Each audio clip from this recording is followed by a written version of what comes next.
Good morning, everyone, and welcome to Wednesday's Talking Reds. I'm your host, Mo Stewart, and I brought back the classic lineup of my mate John Gibbons alongside me.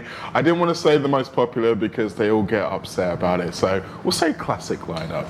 The classic makes you sound old as well, so that's, it's not no bad thing. Well, you were the originator, really, when we really started doing this, so yeah, I think it's only fair. Now, just for all of you out there who might be a bit worried about my well-being, this is water. This is definitely water. It's a more sober show. We haven't had a game last night, so I'm not scraping myself off the ceiling. Unfortunately, we have to start with a little bit of bad news as well, because the biggest thing that's happened in the last 24 hours for Liverpool is with the news that Joe Gomez has had ankle surgery, which will rule him out of the Champions League final and out of the World Cup for England as well. It's another young English lad who had shown a lot of promise this season, who's now going to be missing out on all of the fun, John, and it just seems like a massive shame for the lad, doesn't it? It does, yeah. I think he was unlikely to play in the Champions League final, but he should have been around to experience it. He's played in the run-up, he's played plenty, and he's been part of this run, and so you want him there to experience it. I actually think it's a bigger loss for England than it is for Liverpool, fully enough, in terms of, looking at it from the respective managers' point of view, because England played free at the back, and he done really well. There was a game against Brazil where he plays right side of the three and was terrific, and I think Southgate would have took him, and I think there's a decent chance if he'd have done well in the warm-up games that he might have actually started in the World Cup, and so it's a real blow for him in that sense, but also from an experience point of view, going to a Champions League final, then going away with an England squad, is really valuable stuff for a young player developing. So you got it for him, aren't you? More so maybe even than Liverpool. And it's interesting as well because there had been a few rumblings about his form over the last couple of games. He didn't perform well against West Brom or Stoke, but now we're hearing that he's been managing the injuries since before then. Another one picked up on international duty, might I add. And for me, it seems a little bit of a shame that his season's ended this way, because with the emergence of Trent over the second half of the season, I feel like the good work that he did earlier on in the season has been slightly overshadowed, because let's not forget, he wasn't really a right back either. He joined Liverpool potentially as a centre half. He's since played left back and done a really good job, played right back and done a really good job. So we really don't know where his position lies going forward. As you say, England have seen him as centre half, and it really seems to suit him. Yeah, it was right side of a three, wasn't it? Which is obviously slightly different to kind of how we play. He played a lot of pre-season this year or last summer, if you like, at centre half, and so I wonder whether maybe we're going to see more of that this year. Then I don't know. It hasn't quite happened really. I think the Nathaniel Klein injury probably meant that he was going to be seen more as a kind of a right back this year. So I don't know. Hopefully he'll be back for pre-season, and that might give us another chance to see what he can do with centre half. I think he eventually will be a centre half. I think just because of his size and his skill set, I think kind of suits him more. But it's tough to throw in a young centre half, isn't it? He hasn't played huge amounts there, and so we'll have to kind of. We'll have to see how it goes on that. Maybe a time on loan, I don't know. But for the moment, it's just kind of. It might have to be a bit of sink or swim, though, John. Yeah. If you consider some of the other young players we've had in very similar situations, I'm thinking of going back to Martin Kelly, Andre Wisdom, guys who got their chances at right fullback, but were expected to move into the centre and never quite had the chance to do it, never quite capitalised. Yeah. Sure, Martin Kelly now he's playing in the Premier League as predominantly a centre half, so it's worked out for him, but it's a tough one really. When do you give them their head? When do you give them a chance to build up and potentially make mistakes as well to learn from? He's done it before, actually, thinking about it. Jurgen Klopp, he does it with Hummels, doesn't he? And Hummels is actually at Bayern Munich and gets released because of all the things we talk about young centre half and blah blah blah, and Dortmund pick him up and then they throw him in, and I'm not sure how long it is exactly the time scale, because this analogy's just come to my head, but so it's not completely fall through, but it's Klopp who goes, no, do you know what, I really believe in this kid, he's got all the attributes and I'm going to throw him in. So maybe he'll do similar with Gomez. He's done it before. Yeah, hopefully he will, and all the reports are that he will be back for pre-season, so we'll be able to get a real idea by then of exactly what his plans are. Now we will move on to something a little bit more positive, something else that's happened within the youth teams. The under-23s played and won convincingly 5-1 yesterday, which confirms a finish of second in the table. Now, if this is news to you, then you should be paying attention to these young lads because they've actually done a really good job. And it is, even for the level, a relatively young squad, isn't it, John? It is, mate, yeah. Obviously, there's quite a few players now who are involved in the first team at that level, so are being used for the 23s, not just the likes of Solanke, but also people like Curtis Jones, who's actually an under-18, lads like Ben Woodburn, at the moment Camacho, they're not being risked at the moment because because of all the injuries at first team level, they're strictly first team players now.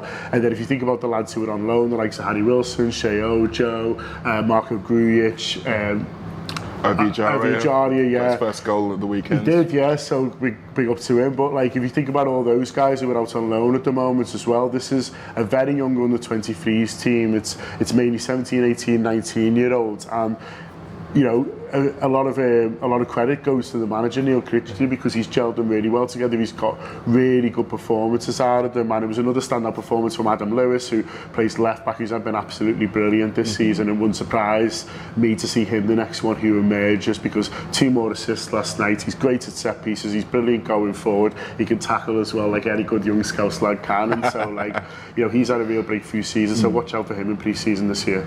Definitely, and I think at this time of the year, for people who don't often pay attention to the under-23s, with pre-season coming up and the fact that they are going to get some chances to play alongside the first teamers, this is the perfect time to do it because obviously we don't know how many of them are going to be available for the first team squads, but we want to be able to see guys who are developing. We want to know that the systems that we've got in place back there are producing the kind of footballers who we will be able to potentially move in. No, definitely, and you want to know that the level of coaching is high, so when you do get a superstar, they're being developed in that way, and I think that the achievements of this squad just shows that how good the coaching is at the academy level, because as I say, it's not a team full of stars by any stretch of the imagination, this in terms of, because a lot of the stars are as I say, elsewhere at the moment, but they're still getting great results. 5-1 against Chelsea is absolutely brilliant.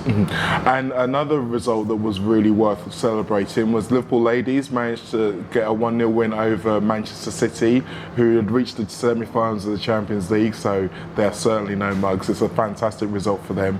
They're 5th in the table, but I believe only on goal difference. Yeah, level on points with 3rd and 4th. So Arsenal are on 4th, although they played the game less. I think it's Reading who are on 3rd, but Liverpool have played a game less than them. So it's tight in there. Man City, it's only the 2nd game they've lost all season. If you think they're good at men's level, at women's level, they're exceptional. They've pretty much gotten into between Manchester City and Chelsea. It's pretty much the entire England so it is an amazing result. A goal for Beth England as well, who I've interviewed twice this year, which is available to listen to on the Anfield app. Really confident young girl, fancies herself as a goal scorer, came to Liverpool because she wasn't getting the chances up front that she wanted at Chelsea. We've heard a little bit of this before, I think.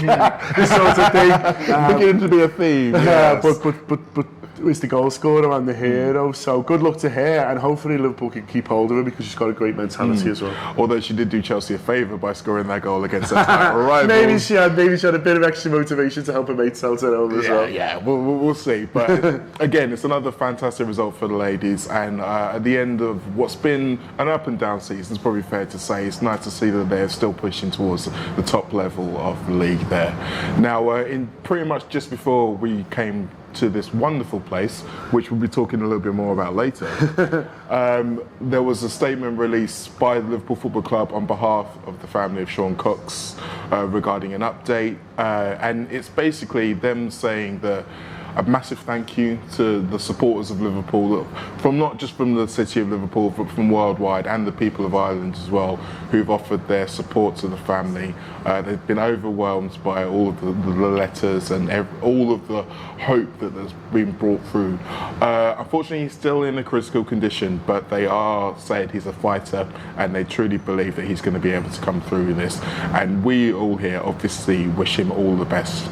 The family have asked as well to respect the privacy in this difficult time, because it's tough, John, isn't it? Because we all want to know that he's okay, but at the same time, we don't want them to be bombarded. So it's nice that this statement's been able to come out, that we're able to say, look, he's still in danger, but we're all fighting for him, and massive thank you to everyone who's done everything so far. Yeah, it's a very nice statement, and as you say, they have asked people to respect the privacy, and a lot of people, there's a lot of interest in this story, and it comes from a good place, doesn't it? It comes from people's hearts, and it becomes from people caring about, what happens to this lad, and the knowledge that it could have been, any one of us really. But I think they're quite clear in the statement to say thank you, but also when we have information, we'll tell you. So let's all try and be patient and fingers crossed, and obviously prayers and things like that with them.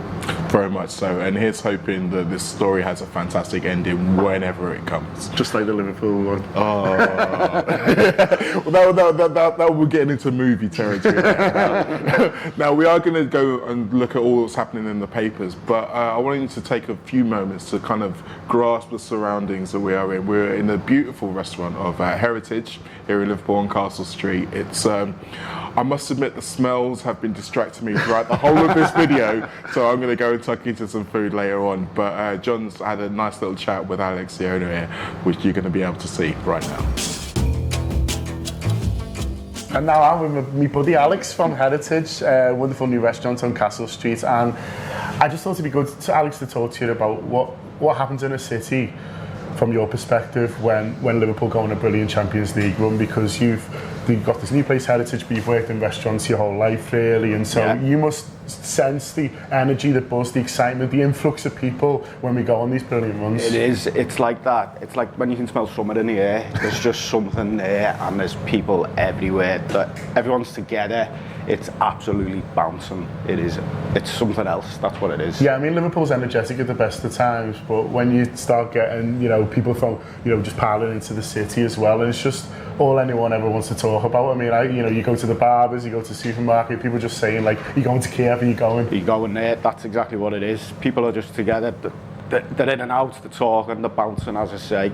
It's just brilliant, it's special. Yeah, it is a special place to kind of, so if you're not down to go to Kiev, if you're not lucky enough to come, I know a lot of people are coming to Liverpool for the weekend, and I'd kind of recommend you do that really, because everywhere in town will be packed. I presume you're too busy to go over now, unfortunately. No, I won't be, but we'll be supporting from home. Yeah, it is.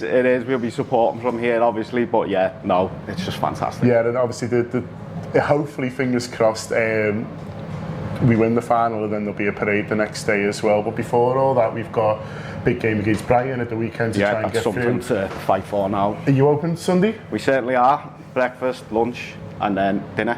Yeah, so we come and eat here. We came and ate here before the Roma game, and obviously it must have been good luck because we won 5-2. So I recommend you get down if you are around on Sunday. Something to eat before or after.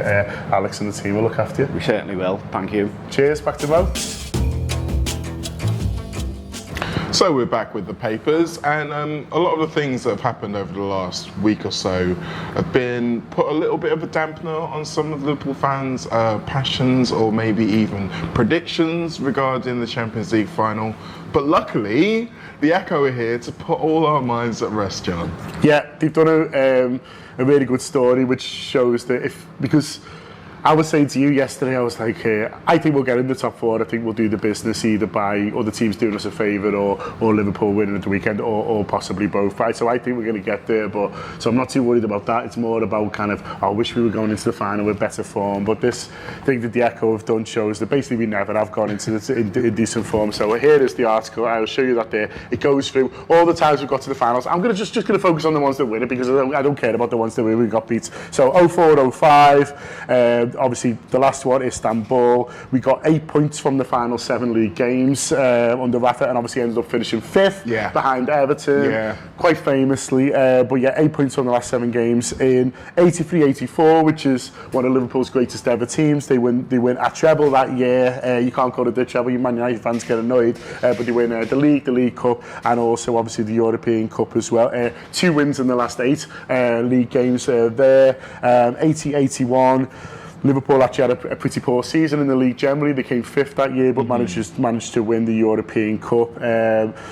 I think it was 5 goals in the last 8 games they scored, including 4 in a row without scoring. 77-78. They were just brilliant that year. They won everything that was sound. That is my dad claims Liverpool's best ever team. So that's the exception that proves the rule. The exception that proves the rule. But 76-77. They did win the league that year, but they won only 2 of the last 6 league games, and also 4 days before the European Cup final, lost an FA Cup final against Manchester United, which I can't imagine what that's like. No, imagine if we had, an FA Cup final the week before against Man United and we lost it, and then you had to go to Kiev. Oh God! Well, I remember how I felt after losing the FA Cup final to me in 1996, and I didn't even want to watch the Euros that year. And I was a kid, so I was still actually cared about international football back then. Yeah. So there you go. It doesn't matter. It genuinely doesn't matter. And I mean, all of the reasons behind our sluggish play, they're all understandable. They're all excusable. And as long as the job gets done over these next 2 games, I'm sure most of us will be able to forget about them come next season. Now, someone who won't be able to forget about what's happened this season come next season is Spurs boss Mauricio Pochettino, who's put a bullish defence of his current Spurs records, probably in lieu of feeling like all those people who said, well, if he doesn't win a trophy this time, and they didn't win a trophy this time. It's almost as if it's a kind of getting into diminishing returns. Yeah, he's sort of getting his excuses in earlier, you sense as well, and I kind of wanted to highlight this because I think all of us in Liverpool are thinking, Chelsea going to catch us, and we've kind of forgotten about Spurs, but Spurs aren't guaranteed that either, and you feel like Pochettino is already saying, look, if we don't get there, remember when we were when I took over, and he's almost doing that kind of 21st century manager thing of being more worried about his own reputation than he is about kind of what the team is going to do. It's a little bit Allardycean, you could almost call it. Yeah. He's the master. Yeah, he is. I mean, Roy Hodgson's fairly good at it as well, but you sense there's a little bit of that going on already. The interesting thing with Spurs as well is how many of their better players are coming towards the end of their contracts as well. Yeah. We've mentioned this on shows before. There's obviously Toby Alderweireld, who everyone knows about, but there's Danny Rose as well. There's Moussa Dembele, and that's just the ones who are coming to the end of their contract. Not talking about the ones who may well be persuaded elsewhere in the interim. So it's really key for Spurs to be able to keep that core together if they really do want to build on. So, I mean, as much as it's not really our problem, so to speak, right now, it's definitely something worth keeping an eye on in terms of how our rivals are doing, whether or not any of those might be persuaded to come up to Merseyside. It's a wonderful place to live and work. It really is. I mean, as someone who's done that journey themselves, I can... We should use you as an ambassador or something. Oh, you know what? Ambassador to the south. I would absolutely love that. I really would. You get a nice house. That's, you know what I mean. These ambassadors, they've always got a good gaff, haven't they? I've walked around London, I've seen it. The Mo Embassy. Ooh, okay, now it's got a name, now it's real. People out there, you know what to do. Also, there was some other Premier League football that happened last night. I don't know why I thought it would be anything but an entirely tense, quite terrible game of football, to be honest, but it was. And Southampton came out the victors, winning away at Swansea to pretty much guarantee their safety and throw Swansea right into it. It's almost like it's all a shootout between them and Huddersfield now. Yep. And when you consider what happened, all the shenanigans beforehand that Southampton had to put up with, it was quite a tough game on the road to win. Southampton have tweeted a brilliant review of the hotel that messed them about last night. If you don't know the story, just before Southampton were due to check in, the hotel got cancelled in suspicious circumstances, let's say, so they had to stay further out. It was very inconvenient for them, but I always think, I'm sure the football club weren't involved in it. I'm sure it was, it might have just been completely legitimate, but it doesn't look it. But anyway, I'm sure the football club weren't involved. But if it was kind of Swansea supporters, say, who work in this hotel, who were trying to get one over on them, these things just always end up backfiring. They always do. I mean, there's something for any of you who are fans of basketball as well. It's one of the things that's going on there. Drake, who supports Toronto Raptors, has been trying to have arguments with the opposition team. And the opposition team have just wiped the floor with them 4-0. So it doesn't really work. I mean, trying to insert yourself into the narrative like that, it always seems, like you say, like a backfall. There are things you can do as fans to help your team. It's normally involves singing when you're at the ground, those kind of things. If you stick in those areas, you can't go wrong. But obviously, the slideshow to Southampton's survival is obviously the team that he's left behind, Stoke City, who also have to play Swansea, who are already down. And it did seem like quite almost like the twist of the knife in Stoke City when you consider not only was it the fact that Mark Hughes has come to Southampton, he's got them above the line, but in this game, it was his tactical switch to bring on Gabbiadini at a time when he could have decided to shore up the defence because he was taking off a centre half and bringing on a third striker who then ended up getting the winning goal. So it's a feather in his cap and it's a dagger in their Stoke hearts either game. Yeah, I think they've quite liked him at Southampton. I think they think he's done okay. So if you see if he kind of keeps the job and things like that. But I think they've done all right. But you're right, it was a bold substitution, and I think Swansea a kind of a funny team really, and I thought a few weeks ago they'd done enough. You know, they got the Ayew brothers working so well together up front, and you always think, oh, it's firepower who sees a team through, but it just hasn't quite happened for them. But they have still got a chance as long as Huddersfield, well, we'll see. We're all hoping Huddersfield obviously get a point tonight, so Huddersfield point, we'll see Swansea more or less down, although it's a funny one with Southampton because basically they're up at the moment basically on goal difference. But it's Man City this weekend, and if anyone could beat a team 12-0, it's Man City. So if it gets to like 3 or 4 before half time, I mean, I think they're going to start winning. The idea of Manchester City scoring like a hatful to send Southampton down is possibly my favourite of all the potential storylines, just because of how ridiculous it would be. But if anyone can do it. Now, speaking of some ridiculous storylines, we want to do some more transfer talk. Now, there was the Guts show out yesterday, which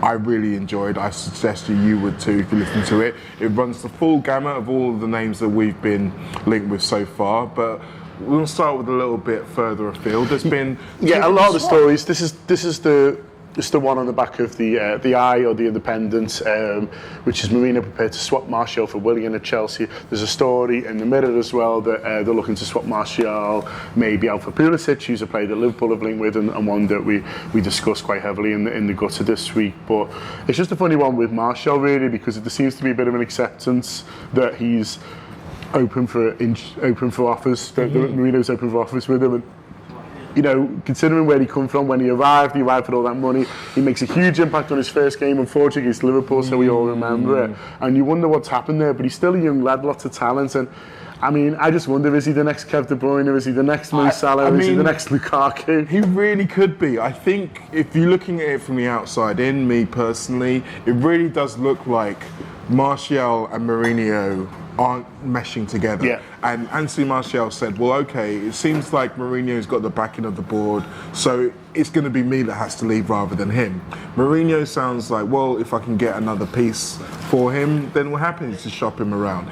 It does seem a little bit strange because I do believe he's got the talent, and I do think that he could potentially have a massive World Cup and see whether that can potentially change things. But it's always a weird one when you get one of your players who seem to be using them as bait in a swap deal, which is another nice little segue into some more Liverpool rumours that may have slipped under your radar.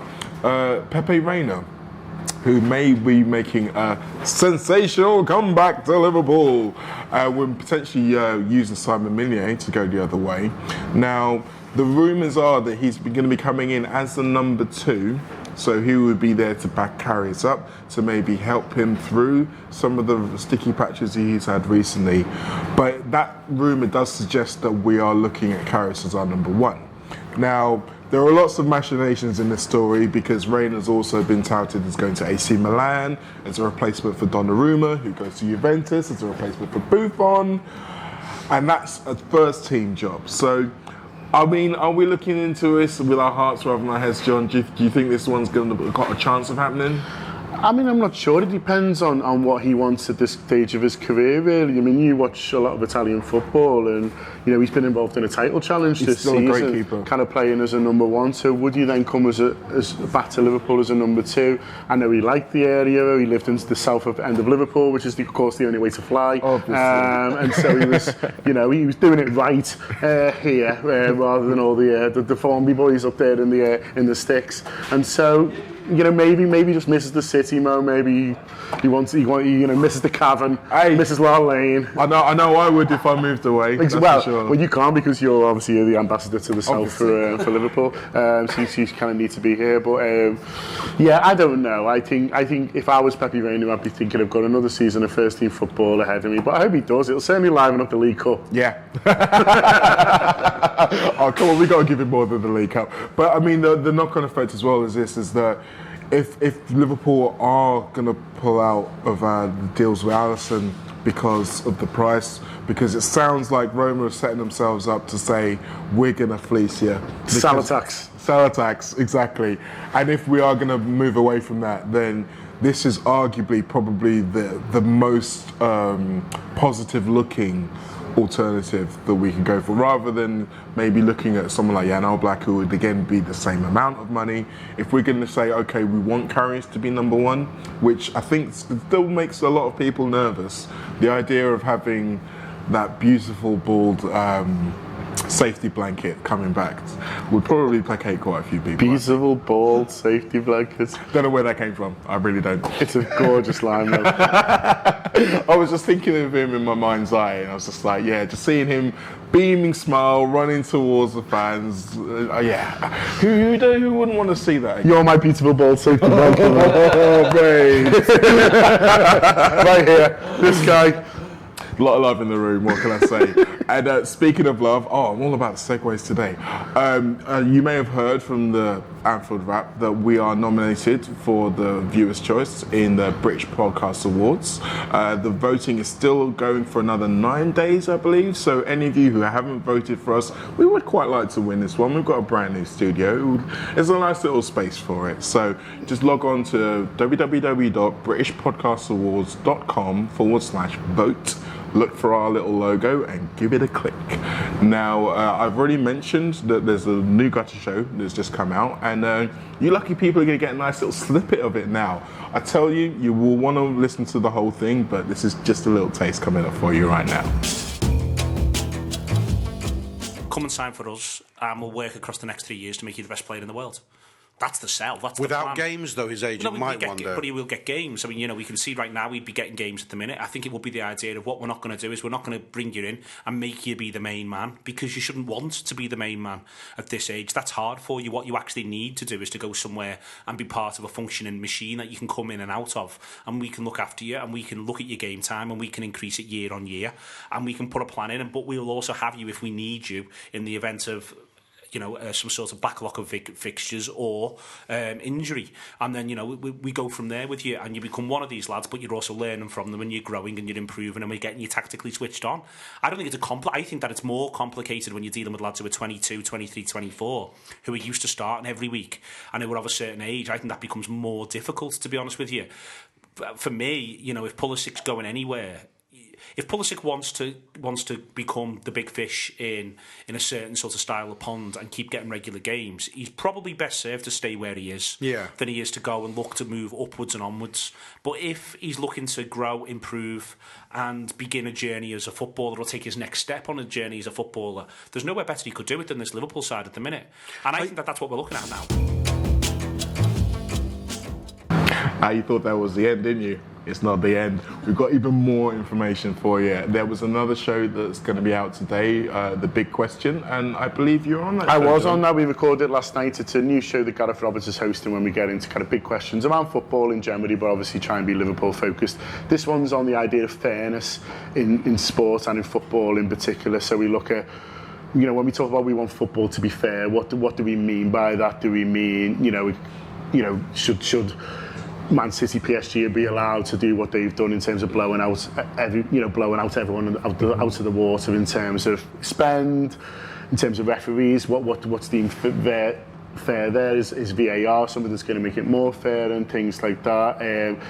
Looking at youth team football as well, is it fair that certain teams are going to hoover up all the players and then wonder what they're going to do with them after that? And so we look at fairness and explore that. Also tickets as well, ticket allocation is a big issue at the moment. Is it fair that Liverpool fans and Real Madrid fans are only getting 16,000 each when we can go answer that one? No. And it's the same for the FA Cup final, of course, as well. So that's the kind of things that we look at. So it's a really interesting chat. I really enjoyed it. So that's coming out today. And then obviously from tomorrow onwards, it's going to be all the build up to a huge game now against Brighton at the weekend. It's absolutely massive. It's We've all enjoyed the Champions League this season. Obviously, it's been amazing. We all want to make sure we're there next season. There's two ways of making sure we're there next season. There's winning it or there's beating Brighton. I'd like to do both. Yeah. It's not an either or situation for me. No chance. But if we can go to Kiev knowing that we're guaranteed to be in the Champions League next season, I think that's a bit of a weight off the shoulder, and we can just enjoy it purely for what it is, which is an amazing European Cup final experience. Yes. One last thing that I want to mention about Sunday is that for those of you who are going to be in the city, we are having an end of season little party that's happening at a motel. Those of you who know will know where that is. And I believe that they've hired a superstar DJ to come in and provide the entertainment. I don't know who that is. Well, I mean, we tried to hire a superstar DJ, but Mo was too busy, so I'm doing it. Well, I can exclusively now confirm that I've moved a few things around and now I am available. Oh, brilliant! So Mo, a DJ, and I'll have my shirt off in the bar. Yeah. So we're all using our best talents. We're living our best life, people. And you also, I believe, doing the Champions League final party at Motel as well. I believe that's in the discussions right now. It depends upon the colour of Mr. Senior's money. Well, he's pushing it. Yeah, I know he's pushing it. We'll have some discussions about that later. All of you lot have a good day. Up the Reds.